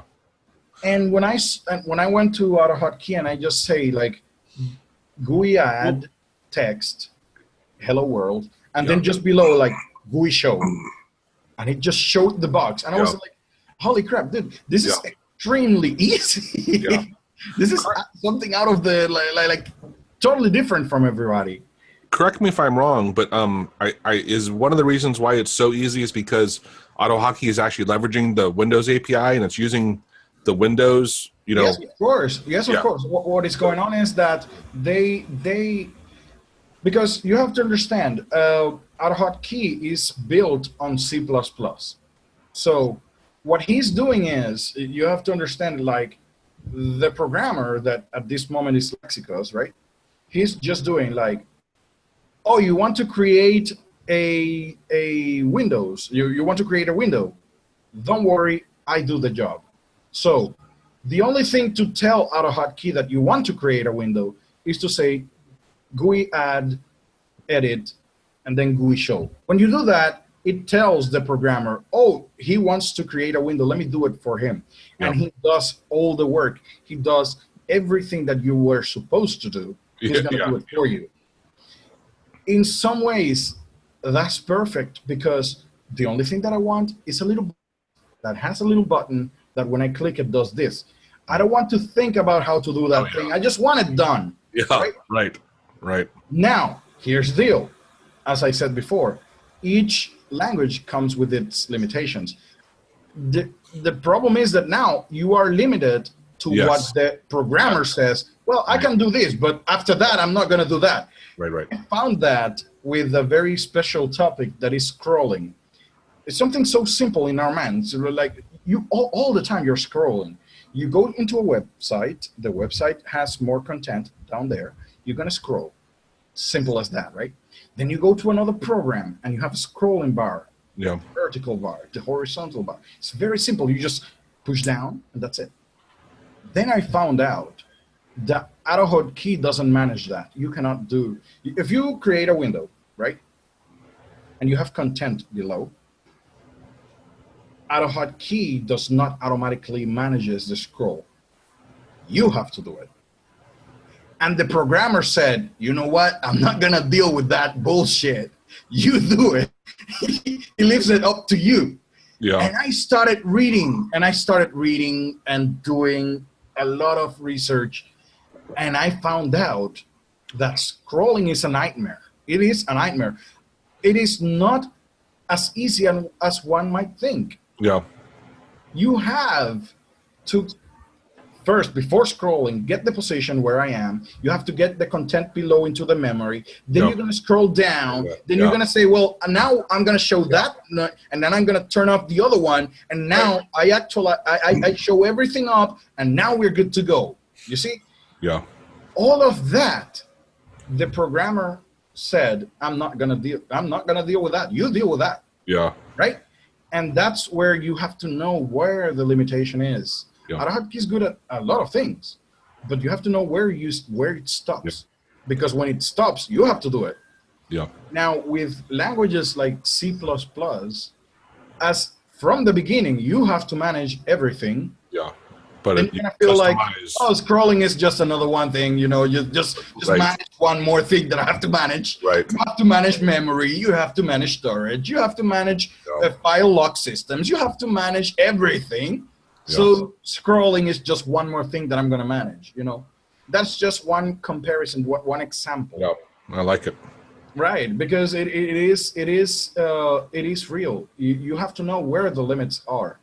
If you don't know, then you're going to say, no, AutoHotkey is not good. No, it's not AutoHotkey. It's just it is the same as trying to build a house with one little nail. No, you need more nails. You need a hammer. You need wood. You need other stuff that if you don't have it, it's not easy to build a house. Well, that's the same. If you just have AutoHotkey, there are certain things that you cannot just do with just AutoHotkey. You need more tools. Yeah, again, it depends what the goal is, right? What the real goal is and what you're going to do with it. I mean, I think I can see now how people who are very advanced in programming, though, will look at AutoHotkey and say, "Oh, why would you use that? It's so limiting, right?" But and it's like depends on enabling at the same time. Yeah, exactly. Yeah, I would do the same question to an advanced programmer and say, "Okay, hold on. You just want to show a mock-up of a program to a person in 2 days. Yeah. How would you do a mock-up in C++?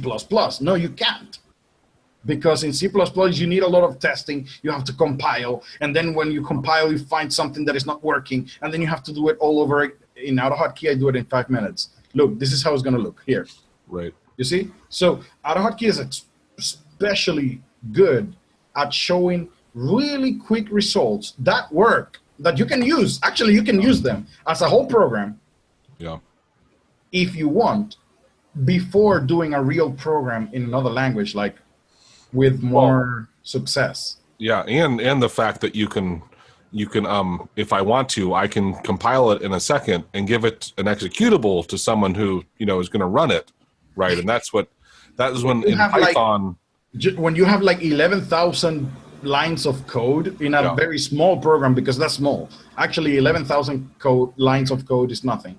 But you have to compile that in C++, and depending on the computer, can take some minutes, like 5-10 minutes, just to compile that. And I'm like, no, dude, I don't want to do that.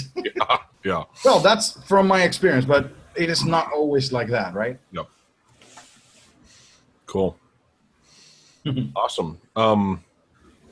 Is there anything else you want to throw in here? I think we covered all the things that I had written down to talk about. I think we're good to go. I just want to say to anybody who is starting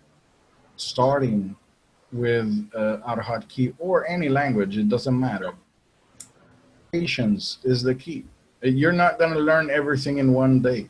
It is going to be, and it is going to be frustrating, because learning is usually frustrating. It's not AutoHotkey. It's just that learning is like that. Every time that you were, My mentor hates Sesame Street for that exact reason, because he says he makes people think it should be fun and easy, and learning isn't always that, it's going to be hard, right? And you got to realize, like, it's work. It is actually anybody who has been at school, and everybody has been at school, that there was this time when you didn't want to go to school because it's too hard. And actually, you're talking about very basic stuff.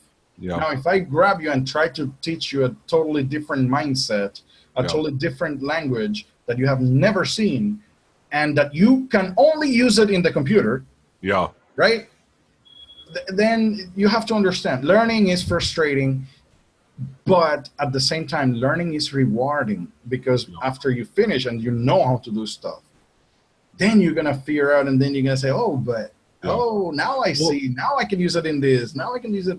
It's very good. Actually, keep doing it, keep going, keep asking. And I'd say, when you start using functions and objects and classes, it really opens up your brain, and I mean, to have to think very differently, right? And it was painful, like in objects. And I mean, I knew they were simple things I was doing, and yet for me to get it, it was hard. But what was interesting was, like, once now I get it. It's actually, I still don't know them that well, but it's so much easier right now, and I don't have to think about all the things. But what I haven't done yet is actually think in objects. Like a friend of mine, when he's coding, he literally is thinking in objects, and he's laying out stuff, from the get-go as an object, and I have to think like, oh, I'll do this with the variable this. Hey, you know what? I can put that into an object and leverage that, right? But anyway, I'm getting there. But yeah, it's no. I always think, if you have a mentor, right, somebody that teaches you, the way how they teach is their responsibility, right? Because it is very easy to think, because I know it is easy for everybody to understand it, and it is not that. It's because absolutely right. It's easy for everybody. It's not. So you always have to find a way to explain it. Yeah. But if you are a person who is learning by yourself, you have to understand, well, look, there are certain ways how I understand things, right? And if they don't explain it in that way, I will not gonna get it. So you have to keep looking for people until you find one who explains it the way how you learn it. Yeah. Because if not, you're not gonna get it. And usually most of those concepts are very simple once you get it. It is kind of those kind of things, like as soon as you get it, everything clicks, and then you say, holy crap, why haven't I done that before? Because it is so easy. But it is something that you just have to wait for that click. You just have to do it. Keep searching, keep looking, keep asking. I can't remember what book it is. I read a lot of books, but on one book they talked about, there was like, at least 5 different main ways people learn, and that what people try to, a big common thing in the US here was, oh, well, we should all learn in all different ways and do all this stuff. And they're like, no, if you understand this is how I learn, go find some way to learn in that way. Because exactly, you don't, I guess, apparently we don't really change. Like if I'm much more of the video and audio, like within videos, right? For me, it's I can see things and hear things, and it cements in for me really well. Reading is really well for me too, but I'm not one, I can't remember a lot if I just heard it like on an audiobook, right? I hear it, but it doesn't sink in. Right. But, anyway, so I think I agree with you. It is better off finding something in that medium. That's the issue. Now, it is, again, what I said before, is you're getting into this topic of teaching, education, and education has a second part, which is learning. So you have to know how you learn, and the other person has to know how to teach. If one of those sides don't know, it is going to be a very complicated process. And you have to know how to figure out, okay, he's not learning. Maybe it's because of how I'm teaching. Or, no, you know what? He's not learning because he doesn't know how to learn. And those kind of things, that's a topic on its own. Yeah. But when you're teaching, like, for example, AutoHotkey, and when you try to explain to the world what AutoHotkey is, that's very important. You have to know that. It is not that simple. It's not like, here's AutoHotkey, there's a manual, read it, that's it. No, dude, that manual has to be in a specific order. That manual has to say the things in specific ways. It cannot be ambiguous. It cannot have information that is like right at the bottom. Like the most important thing, I have had this. I was reading the manual, and it tells you like a bunch of things that you do and what you can do and the options. And then at the end, right at the end, it says like, never, ever, ever, ever do this, right? But right at the end, like you should put that at the beginning, you know? Yeah. So please don't do X or Y, because this function doesn't get the ANSI values or the no, dude, you put it at the top. Yeah. Because that's very important. Yeah. That's how it goes, right? So with that said, I think AutoHotkey is growing in a way that I like. It is getting its own name. It is rightfully so, because it is needed. These type of tools, these automating tools, are extremely needed in today's world. And the language is growing to develop itself into a full-blown language. It wasn't that way. It was specifically designed to automate things. Mm-hmm. Now it's growing to get new stuff. Like, for example, the GUI. It was not like that at the beginning. That it was not that flexible as it is now. And now it is adding more stuff. It has objects. It now accepts like Unicode that it didn't have before. It is growing, right? And it is not simply growing because it wants to. It's because the community wants, and actually the community needs it. Yeah, because when they integrated Common with it, right? I mean, like, wow, opened up so many doors. Yeah. There are some people that say, you know what, I want to build a game in AutoHotkey, and they were like not able to. But then somebody said, okay, well, then let's bring this library, the GDI Plus. And said, you know what, use the GDI Plus for this, and you will see that you can do it. You can. Yeah. So it is growing, and it is because of the community. The community needs it. And I think from here to 5 years, it's going to grow more. And it is good. I all the time hear stories on Lifehack. That's a website that actually all the time mentions AutoHotkey. And that's since the beginning of the time when I found AutoHotkey, those people were talking about it. Oh. And I see, you know what? Yeah, it deserves it because it is good. It is very good. I think actually, I mean, it's hard because it was at least I'd say like 10 years ago when I first started using AutoHotkey. But I had Googled, I forget what I Googled, but I think I stumbled upon a Lifehacker article, and they talked about AutoHotkey. I think that was how I actually stumbled into it. Now, right when you said that, I'm like, you know, I think because that was why I'm like, I actually looked at it because I'm like, well, if these guys are saying it, you know, it must be somewhat decent. Right? This kind of exposure is really needed if the community wants to be, if it wants to grow a little bit more. It is exposure. More people should hear about it. Yeah. I wish, you know, we could get it in more schools, you know, get them to start bringing it up earlier on to teaching kids. I think at some point it will happen that schools are going to teach programming. Mm-hmm. Probably they will try with a more mainstream language, but if you get it to understand how easy AutoHotkey is, I think everybody's going to start from there because up to now, I cannot say that I have tried all languages, and of course there will be more languages that are easier than others. But for real life applications, like for real life things that you can do right away, you just learn it today and tomorrow you're going to be using it. I think AutoHotkey has the best potential to be there. Amazing, because everybody who has used AutoHotkey, it was that they read the manual today, like for how to do a hotkey, and tomorrow they had like 2 programs with hotkeys done. It is like that. Everybody, because it's that simple. Yeah. I haven't heard of anybody who tried to learn JavaScript or C++. Right. That today they read something today and that tomorrow they had like a working program for something that they were doing. That doesn't happen because it's different. Absolutely. I think AutoHotkey is something quite different than those languages. You know.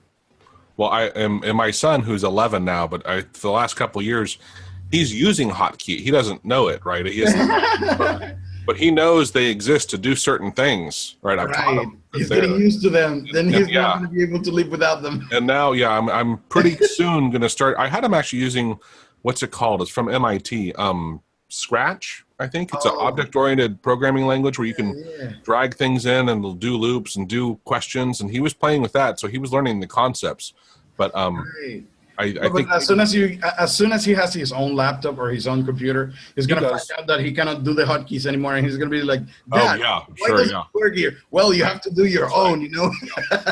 You're gonna have to build your own, right? Well, and I'm gonna show him like, look, you can, if you don't like that, your own here. This, that's what I try to explain to people. It's like, it's one of the things, the awesome thing about hotkey is, you don't like it, tweak it, right? Make it, adjust it to what makes sense to you, and that's what that's one of the. It's another incredible strength of not only can I do it easily, but I can adapt it to be meaningful to myself, right? Super easily, and that's the gem of it, right? I mean, that is true. As soon as I got a hold of a script that I really liked, but it was not for what I wanted. The first thing that I did is that I just changed whatever it was, and then it's fine.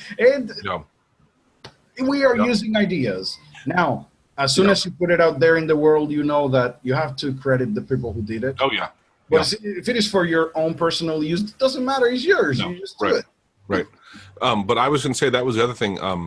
Early on, I was embarrassed when I would say, I write. I still don't consider myself a developer, right? But I'm like, I write a lot of programs. But I would always go borrow and steal and tweak. And then after talking to enough programmers, they go, that's what everybody does, right? I'm like, you're dumb if you like write it all on your own from scratch. You don't have to feel bad about it. Yeah, exactly, right? Like that's smart. Yeah, it is smart. It is a very smart thing. You just go. Oh no, the only thing is, the only point that I would do, not because of people say that, it because I understand it that way, is that don't just simply copy paste. Try to understand what happened. Yeah. Well, this program did that. Well, I didn't know how to do it.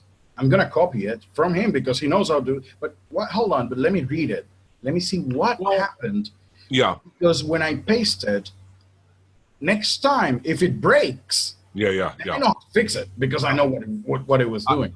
The maybe exception to that is like one, I don't know if you've seen my screen clipping one. I use it 20 times a day, probably more, right? But that leverages the GIP library. And like I looked at it, I'm like, I know nothing about images and stuff, and I'm like, I am never gonna like. Okay. The thing is that when I was talking about that, I was talking about like snippets of code. Like, No, I know. I'm just saying, like, there are some things that are so far out. You're gonna read a library, a whole library. You're on a whole different level, and it is good if you are at that level. Like, for example, if you're creating your own, for example, if you're creating your own driver for something, and you're going to use a different library, for that kind of people, it is better if they read the library and know what they're doing because they can do it better. But if you are just doing this for automating something in your work, for example, that email that you send every day, you don't have to type it every day, you know? You just have to change the name, you just have to change the date, you just have to change the signature. I did a lot of that. Then just that one, you found a code that does that for you? Well, just read it. It's just like 2-3 lines of code that doesn't matter. Then you just read it and then you try to figure it out. Because that way you go learning. You know, the process of learning is not only just read what everybody else tells you. It is also yourself understanding what something does. If you get something and you figure it out, you say, well, look, he's putting this command here because if he does it in here, it does this. That's learning. That's the real learning, you know? Yeah. It takes time. It does. It takes time. I pay, so AutoHotkey Studio is written by Maestrieth, right? So him and I collaborate on a lot of projects together, and I'll pay him to do stuff, but we'll have sessions like this where he will be live coding and I'm watching it, and I can say like, wait a minute, what are you doing? It's awesome because I've learned so much by just watching him do stuff and asking like, why are you doing that? And he's like, just hold on. Don't worry. And then I'm like, he's good. Yeah, Maestri and we spoke over Skype for a while. Oh, okay. Yeah, we shared some code. We saw some things, and when I was starting with my company. So I had a little bit of free time now. Then I couldn't talk anymore. So I lost the touch with him. But I saw him coding, and that guy is really awesome. He goes, but his mind is very fast. You can see that he's thinking ahead of what he's typing. So he's typing something, and you don't know what the hell he's doing. And he's like, well, yeah, that's what he was doing. Now I get it. Yeah, I sit back and just watch. I'm like, wow, okay. No, he's cool. He's cool. Yeah, he's a bright guy. Awesome. Well, this has been a lot of fun. I'm looking forward to whenever you get the time to get back into making tutorials. I will. I will be watching them, and I know a lot of other people will get to learn a lot from them. Right? It's awesome having. It's funny because I hadn't thought about it because I think yours might have been the first AutoHotkey video on YouTube I saw. It was either that or it was what was his name? Oh man, it was his voice sounded like a really young kid. And it wasn't. Yeah, that was the other one. Frankie, is that what it was? I remember that kid. Yeah. Yeah. I remember that kid. And he did good stuff. I was like, he was cool. And then I started. I saw it and I was like, is he the only one here? And I said, okay, let me try it. If he's it's awesome. Yeah. It's anyway. It's I awesome. wonder where he is right now. I don't know where he is. I know. Yeah. I did you ever know? Was he on the forum? He must have been, but I never. If I knew his. I'm pretty sure because his handle was something that I don't remember very well, and I didn't see him in the forums that much. So, but basically, as soon as I am up with time, AutoHotkey is one of my main priorities because I love it and I want to get it in the known because it is a very good programming language that I think everybody should have that in their arsenal. Yeah, I agree. Hey, have you played with AutoHotkey H? Well, no. You know what? I did play a little bit with it, but I didn't find it useful for what I was doing. Okay. Because AutoHotkey H, if I remember correctly, has this multi-threading kind of thing, right? That's one of the things, yeah. Right. At the time, I was not working with anything that needed multi-threading. Yeah, I rarely do. I'm not needing that, but I know for sure that it is going to be soon that it is going to be very needed because, for example, I have a friend, his name is, he had a handle known like Adabo or something like that. He was on the IRC channel a while ago, and he was very adept at doing games with AutoHotkey. And I have another friend like Tidbit, he also in the IRC channel, he talks about games that he likes to do with AutoHotkey. If more people get to that stage of building games, you're gonna have this issue with the CPU at some point, and then you're gonna have this multi-threading entering in to help out with the computing of that game. So I see that there is a place for it. There is a place for it, but in my case, I didn't find it useful for me. The other big strength it has that I'm aware of is that you can it makes it much harder to decompile. So if I create an executable and put it out, someone can't decompile it as easily and see my raw code. You're talking about AutoHotkey H as well? Yes. Right. Okay. Well, I'm not sure about that. I never tried it, but one of the issues with AutoHotkey is that as it is a scripting language, it is completely plain text.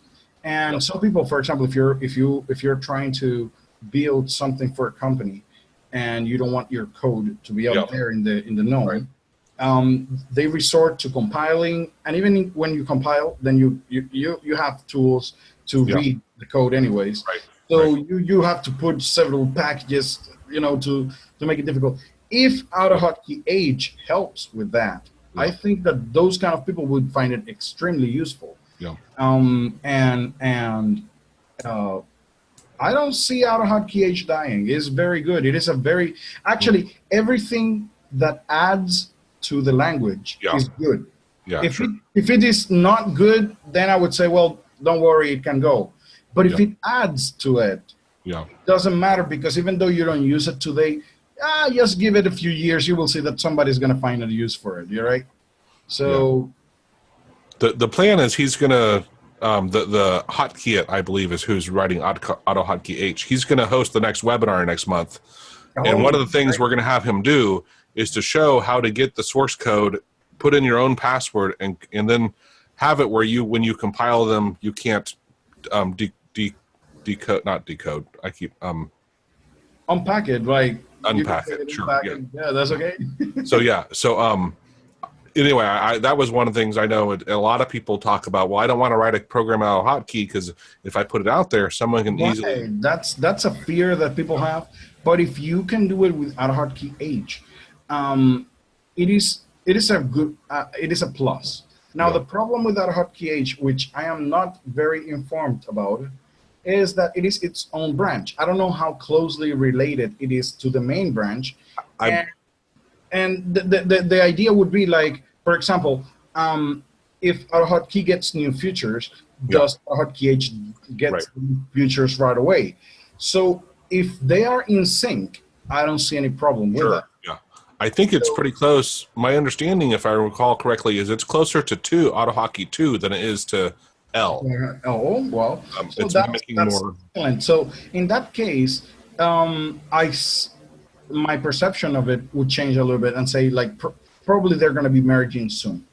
Probably they're going to be merging that part of AutoHotkey into a version 2, version 3 maybe, but it is something that is not going to go away because it is adding functionality to the language that even if it is not useful right now, I know that somebody's going to find it useful. And that part about not being easily decompilable, right?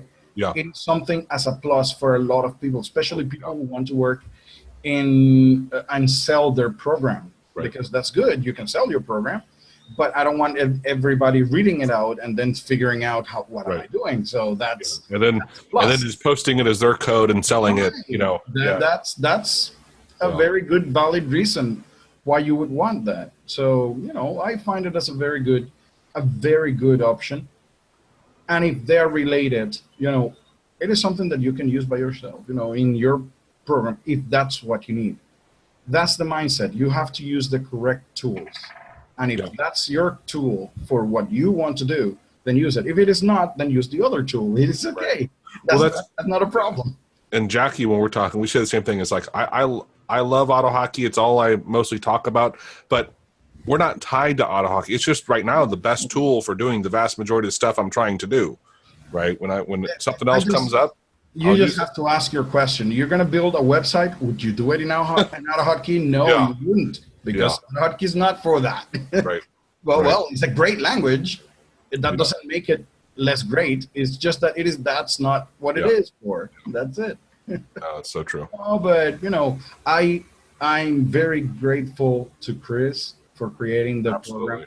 I am extremely grateful for Lexicus to taking the program and continuing with a basically dead project, because as soon as Chris decided not to continue developing it, the project was going to stay there, right?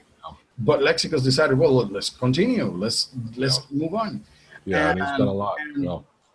I am extremely grateful for that, because it has helped me be a better programmer. It has helped me in my day-to-day life, and it has helped me help other people, because in the community you help other people, and that's great. No, I agree. I tell people the other day, I'm like, it's learning how AutoHotkey works and being able to use it is a life changer. Right? I'm like, there's no doubt about it. My life is so much easier and better. It saved me so much time and headaches and mundaneness and just sanity. It is. Right? Like it sounds kind of. Feel like I'm, kind of like I'm in a cult or something, right? But I'm like, it really does. Selling these pyramid things like this. Yeah. It has changed my life. It's funny because and yet. I'll tell people who haven't used it, and they'll I call it the great thanks bye, right? I'll sit down with an hour and I'll show them and I'll step through all the stuff if it can do. And they're like, wow, that is amazing. Thank you so much. See ya. You know, and then they never try to learn it. And I'm like, what, well, what? Yeah. No, because that's not their interest. But yeah, when somebody is interested in that, you know what, I'm sick and tired of doing the same thing over and over. Yeah. And they figure it out that you can just do it. Oh, yeah. Man, that changes your life. It's kind of like hitting rock bottom when you're, on drugs or something, right? Like you get so fed up. Right, you're like, it's really like that. I can't handle this. I'll do anything else other than that. Let me find a way to where I don't have to do that. Right. That was how I started in statistics. That's what I programmed in for a long time. I started learning how to do macros because it was like, this is crazy. I'm going to have to write thousands and thousands of lines of code. But I learned how to do a macro and like, oh, this is when something becomes like, I have noticed people underestimate how many clicks they do. Absolutely. Yeah. It is incredible. If I tell somebody, look, you just clicked 1,200 times in those 3 hours that you were working on that, they're going to tell me, no, you're lying, because they don't feel it. But if you do a little script and do it, and they show, look, 1,000 clicks, they're going to be like, holy crap, mind blown. Yeah. I don't know. Have you seen QAP, Quick Access Pop-Up? Quick Access Pop-Up. Well, you showed me like this little, it was kind of like a menu that shows up with little, you showed me. So you can add in shortcuts. Anyway, so I was talking to the designer of it. It's written in AutoHotkey, right? So, and I said, hey, you're writing the program. Could you make it to record how often people are doing stuff? And then you can go back and start offering up shortcuts to things that they do frequently. And so, and John's a pretty good programmer. He's much better than me. In like 2 days, he's like, hey, Joe, hey, can you share your screen? Can we do this? And so he actually incorporated SQLite to it. And now he's tracking, and he's going to start offering people to say, did you realize you've clicked, this thing so many times? You should add it as a shortcut, right? Exactly. Or but I think it'd be really cool it wouldn't be that hard to write a script to monitor how many mouse clicks you do in an hour, right? Or all day. And then be able to say it is so simple. Yeah. I think in my, let me see if I can show you real quick. I think in my AHK toolkit, let me see if I can find it here. There was this thing, I added this part with the live code that you could actually basically, I use it for doing really quick snippets of code and then just running it. Right. There was one, I think there was one that I have the example snippet, so you knew that you could do that, right? And there was one that was called a coordinate saver. And what it did was you click on it, where you just put like a little comment on it, so you knew what it was going to do. This script saves the X and Y coordinates in a file when you click. It is very useful for quickly determining positions on the screen. This is just so that I could, for example, if I wanted to automate something, like for example, I do this every single time. Yeah. You know that sometimes you have to record the positions, the mouse positions to click on that location, right? So I just wanted to know where it was. Yeah. If I modify the script just a little bit, if I modified it, I will just save the position of the mouse every certain time. Yeah. And then I just tracked your mouse all the time for a period of time. I can make this loop just for 1 hour, and then in that hour, you don't have to click on it. You just it will just get it. Right. Yeah, I get it. And basically, that's the amount of code that you need to do something so complex. Yeah. It is like what 2, 6, 8, 12 lines of code just to get your mouse tracked. And when people start to realize that in this language everything is so short, with very short things you can do stuff, then everybody would kind of like know, I don't know, like change their minds about talking to the computer, because that's just talking to the computer. Here's which is actually what I say is I agree with everything you said. That my caveat would be is when you and I are looking at this, you and I mean, these are words, right? So we can look at them, but imagine this is in Russian, right? And that's how it is. If you have like a completely different language, yeah, but you're gonna have like different kind of words on each of those things, and you would be as clueless as anybody else that is looking at that right now. If somebody's looking at that doesn't know how to code, they're gonna be clueless. Yeah. Okay. Yeah. Yeah. And that's what I was gonna say was I think that's why some people will look at it, and even when it's as simple as saying message box hello world, it doesn't matter. It doesn't matter how simple it is. That's right. For them, it's completely different. Yeah. Yeah, because they basically are looking at a different language. That's it. Yeah. That's what is going on. Yeah. And for me, it is very simple. For everybody who has code like something more than 100 lines of code, see this and say, well, that's simple. But anybody who hasn't seen a line of code in their whole life, they say, what is all those little things? Why is that green? Why is that red? Why is that, they're going to be confused more than anything. And after a little while, when they start understanding part by part, because then you cannot just start with all of that. You just start with this. When you start teaching, you start with that. That's it. You start with that. Yeah. And then you start with a little bit more and a little bit more. Yeah. And then later on, you put it all together. I'm trying to remember where it was from, but it reminds me of the it was a Far Side, but it was basically like, I would literally be like, okay, put my hand and go, my brain's full. Like, I know if I try to learn more than what we covered, I'm going to start losing stuff. And that's the other one. It's like, you got to be careful when you start off small and don't put too much on them, because you really can try to cram too much in your brain at once, right? And over time, you get better and better at it. But when you realize when you yourself, like you hit that wall, you're better off stopping. And if I remember right, sleeping on it, because in sleep, your brain helps cement it, writes it to your, rewrites it or something. Right. But yeah, interesting. That particular thing, it is very useful to know how a brain learns. And it is that you have these 3 types of memory. It is like the temporal memory that for example, you pick up a phone number and 5 minutes later you forget about that. Yeah, right? short-term, yeah. Short-term memory. Yeah.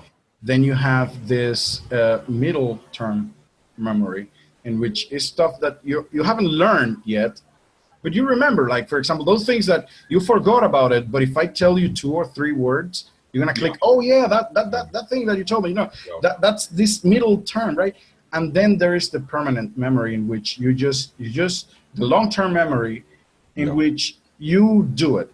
To reach the long-term memory, you have to, the brain has this filter. It is a filter that you have to pass 2 times. You have to pass 2 filters to get there. And it is, the brain has to understand that thing is useful. If it is not useful, you're going to forget it.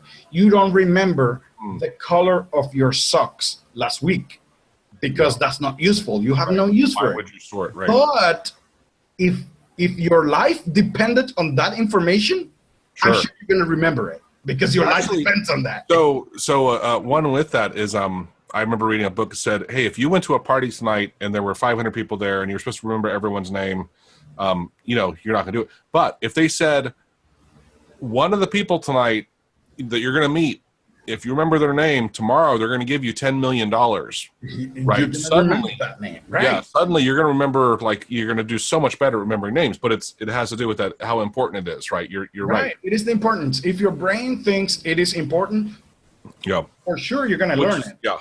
The only thing is, and actually that's my shortcut when I was teaching English in Germany, because for Germans, the English is a completely foreign language. You speak it like, there's nothing. But for them, it is a process. Sure, yeah. Now, what I was telling them is, like, if you just trick your brain into thinking that it is very important, forget it. You're going to learn it. And you know how you trick it? just using it every day. You change your phone to English, change your computer to English, change everything to English, listen to the English music, watch English, and you will see that your brain is going to say, well, I have to learn that because everywhere I see is English. And your brain is going to say, well, it's important. The same happens in here. If I try to teach you a computer language just by giving you information, your brain is going to say, well, I'm going to forget it, because that's not useful. But if I tell you, you know what, you can earn money with that. You can do this, you can do that. Actually, your work, you see your work, just do this. You will see. Yeah. And he learns just that. If he learns how to make a hotkey, tomorrow he can do another hotkey. Right. The day after tomorrow, another one. But then you teach them, okay, now here's hot strings. You did that with hotkeys. Now let's try with hot string. And you go building up piece by piece. You will see they're going to remember it because they see the usefulness right away. And their brain says, well, if it is useful, it's important. That's how it works. Yeah, it's valuable. Yeah. It is valuable information. That's how it works. So, well, I don't know how much time we have been in here. It's been a while. Yeah. Actually enjoyed it a lot. Me too. This was awesome. It was fun. Thank you so much for coming on. I will be actually available anytime you want. You just hit me up ahead of time, and we create a schedule. Usually on weekends is going to be a very good way, and I will try to hit up on that webinar that you have. I am interested in well, they're all, they're recorded too, so you can go back and watch them after the fact, right? Right. I understand. Hit it up. People are busy. Awesome. Well, thank you so much. This has been great. Same to you.